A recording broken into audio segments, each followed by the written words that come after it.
Section 1.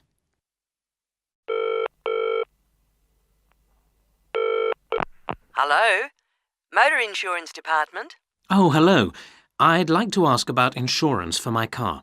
Yes, of course. I'll just take a few details. What's your name? Patrick Jones. And your address? It's 27 Bank Road. 27 Bank Road. Is that in Greendale? Yes. And what's your daytime phone number? My work number is 730453. And could I ask what your occupation is? Dentist. OK. Now, a few details about your car. What size is the engine? It's 1200 cc's. Thank you. And the make and model? It's a Houghton Sable. Could you spell the model name, please? Yes. Sable. Oh, yes. Thanks. And when was it made? 1997. Lovely. Right. I presume you've had a previous insurer? Yes. Right. We need to know the name of the company. Yes.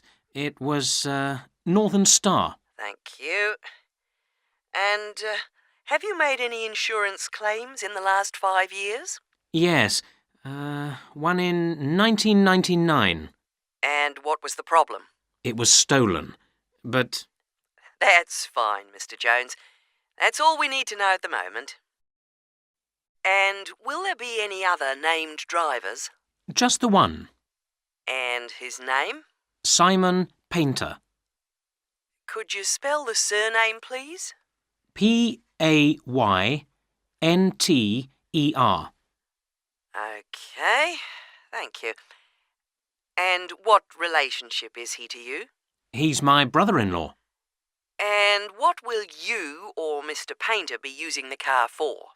Well, mainly for social use. Social use. Will you be using it to travel to work? Yes, sometimes. Travel to work. Anything else? No, that's it.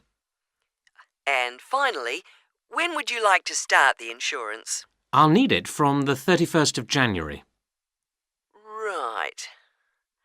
Mr. Jones, I'm getting a couple of quotes coming up on the computer now, and the best bet looks like being with a company called Red Flag. Yeah? And that comes out at $450 per year. Oh, well, that seems okay. It's quite a bit lower than I've been paying up to now. Great. So, would you like me to go ahead with that? Sure, why not? How would you like to pay? Section 2. Thank you for calling the tourist line. There are many different ways of getting round the city, and we'd like to suggest some you may not have thought of. How about a city trip by boat? There are 4 main stopping points. From west to east, Stop A, Greenbanks, Stop B, City Bridge, Stop C, Roman Landing, and Stop D, Newtown. You can find the main booking office at Stop A. The first boat leaves at 8 a.m. and the last one at 6:30 p.m. There are also many attractions you can visit along the river. At Stop A, if you have time, you can visit the fine 16th century palace here, built for the king, with its beautiful formal gardens. It's very near the booking office. Now you can enjoy every corner of this superb residence. Stop B. Why don't you visit Tower Restaurant with its wide range of refreshments? This is a place where you can sit and enjoy the wonderful views over the old commercial and banking centre of the city. Stop C is the area where, in the 1st century AD, invading soldiers crossed the river. This was much shallower than it is now. That's why this area is called Roman Landing. There's an interactive museum to visit here, with a large shop which has a good range of local history books. At the furthest point of the trip, Stop D, the most exciting place to visit is the new entertainment complex with 7-screen cinema, bowling alley and video games arcade. Besides the boat tours, there are city buses. 2 companies offer special services. The top bus company runs all its tours with a live commentary in English. Tours leave from 8:30 a.m. every 20 minutes. There are departures from Central Station, Castle Hill and Long Walk. This is a hop-on, hop-off service, and tickets are valid for 24 hours. For further details, call Top Bus on 0208 944 7810. The number 1 sightseeing tour is available with a commentary in 8 languages. Buses depart from Central Station every 5 to 6 minutes from about 9 a.m., with the last bus at around 7 p.m. There are also number 1 services with an English-speaking guide. Section 3. We're pleased to welcome Dr. Martin Merriweather of the Antarctic Centre in Christchurch, New Zealand, who has come along to talk to us today about the role of the centre and the Antarctic Treaty. Now, my first question is about the choice of location for the centre. Why Christchurch? Was it because of the climate? Well, actually, New Zealand is the second closest country to Antarctica, and Christchurch is often used on Antarctic expeditions. Right, so it's because of where we are, coupled with our historical role. So tell us, what is the main purpose of the centre? Oh, well, we have 2 complementary roles. One is as a scientific base for expeditions and research, and the other is as an information centre. Tell us something about the role as a scientific base.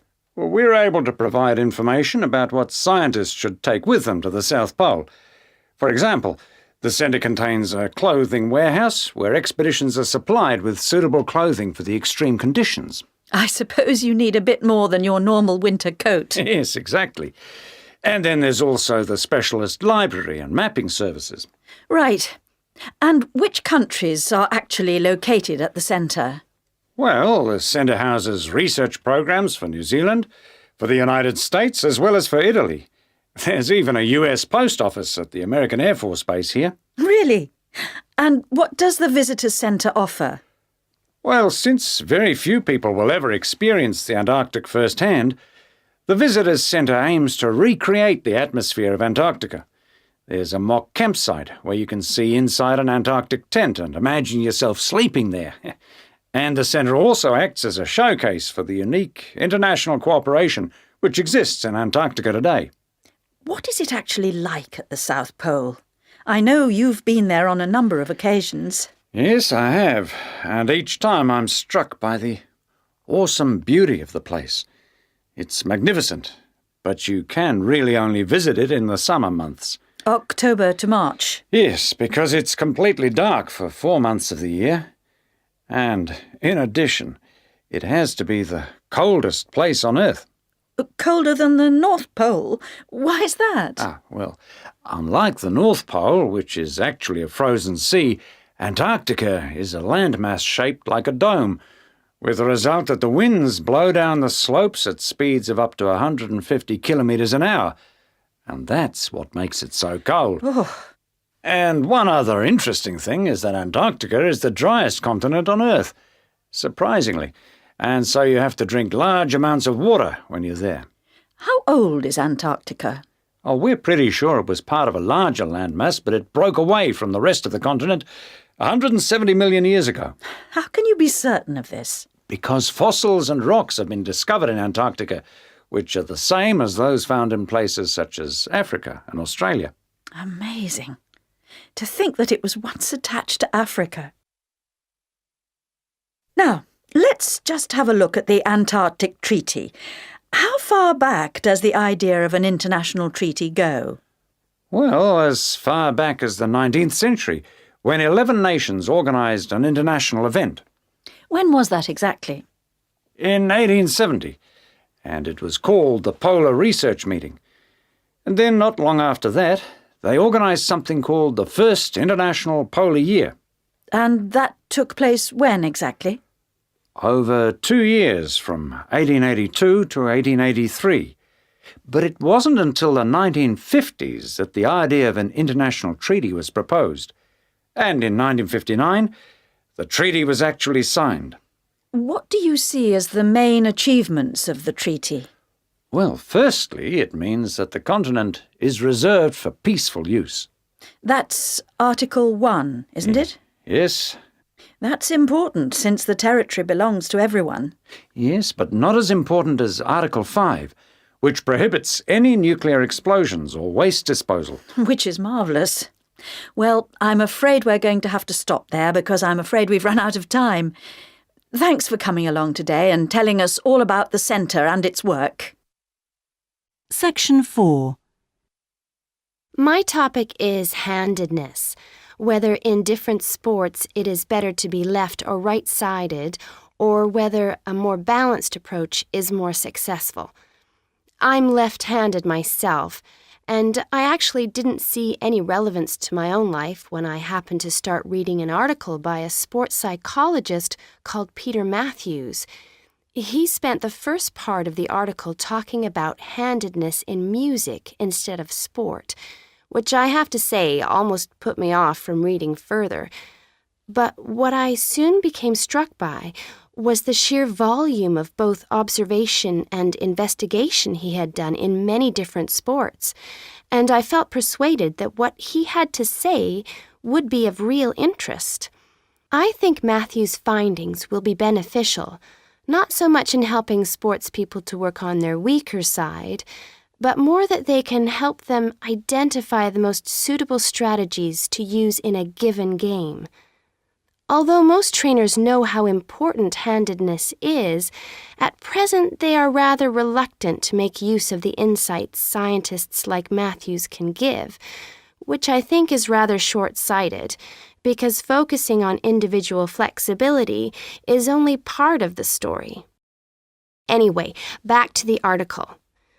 Matthews found a German study which looked at what he called mixed-handedness, that is, the capacity to use both left and right hands equally.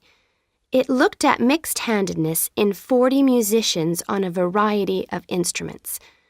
Researchers examined a number of variables. For example, type of instrument played, regularity of practice undertaken, and length of time playing instrument, and found the following. Keyboard players had high levels of mixed-handedness, whereas string players like cellists and violinists strongly favored one hand. Also, those who started younger were more mixed-handed. Matthews also reports studies of handedness in apes. Apes get a large proportion of their food by fishing ants from anthills.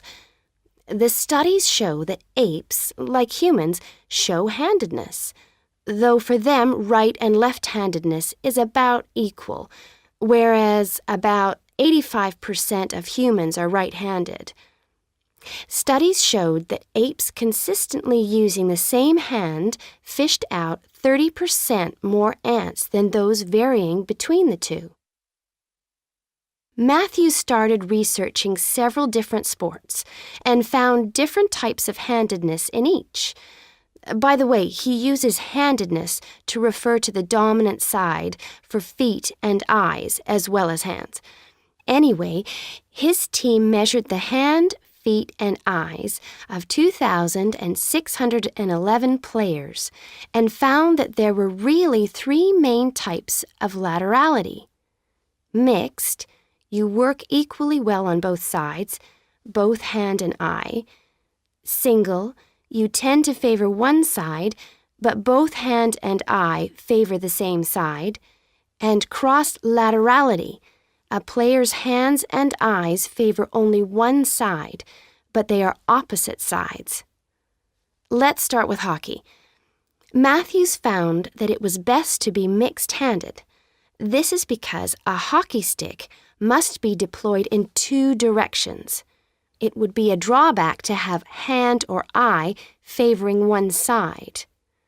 An interesting finding is that mixed-handed hockey players were significantly more confident than their single-handed counterparts. Things are slightly different in racket sports like tennis. Here, the important thing is to have the dominant hand and eye on the one side. This means that there is a bigger area of vision on the side where most of the action occurs. If a player is cross-lateral, the racket is invisible from the dominant eye for much of the swing. It means that they can only make corrections much later, and often the damage has been done by then. And moving to a rather different type of sport, which involves large but precise movements, gymnastics. It's been found that cross-hand-eye favoring is best. The predominant reason for this is because it aids balance, which is, of course, absolutely central to performance in this sport.